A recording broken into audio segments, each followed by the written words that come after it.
ခွာသွားပြီအခုတော့ပဲများရောက်နေတယ်လေ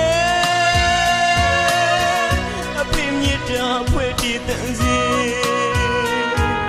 ဒီတချင်တဲ့ဘုံနဲ့တာကတော့ပါပြီလောကလမ်းမတယောက်တည်းအားငယ်နေ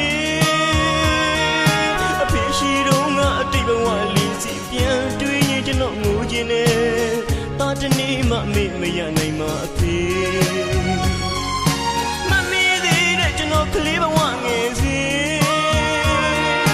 မဲတလင်းတီးတဲ့အဖေရဲ့လက်သက်မေ့မေ့တဲ့ချင်းစုတန်တွေကို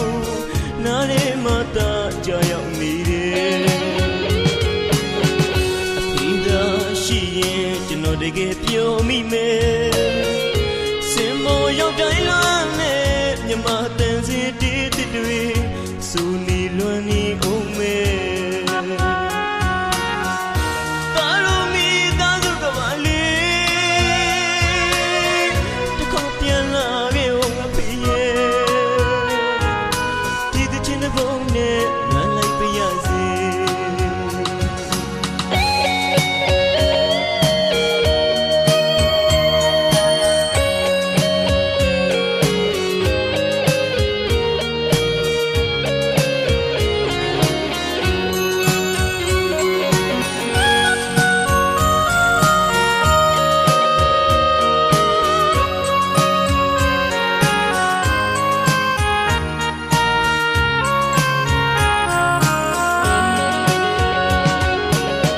ကျွန်တော်ဒီတချင်ကိုလေးဆိုရင်ငိုမိမယ်အလိုဆန္ဒများပြည့်အောင်အရာရာဖြည့်စည်းပေးသူအဖေဟာဆုံးခွာသွားပြီအခုတော့ပဲများရောက်နေတယ်လေအဖေမြစ်တာဖွဲ့တည်တန်စီဒီတချင်တဲ့ဘုံနဲ့တာကတော့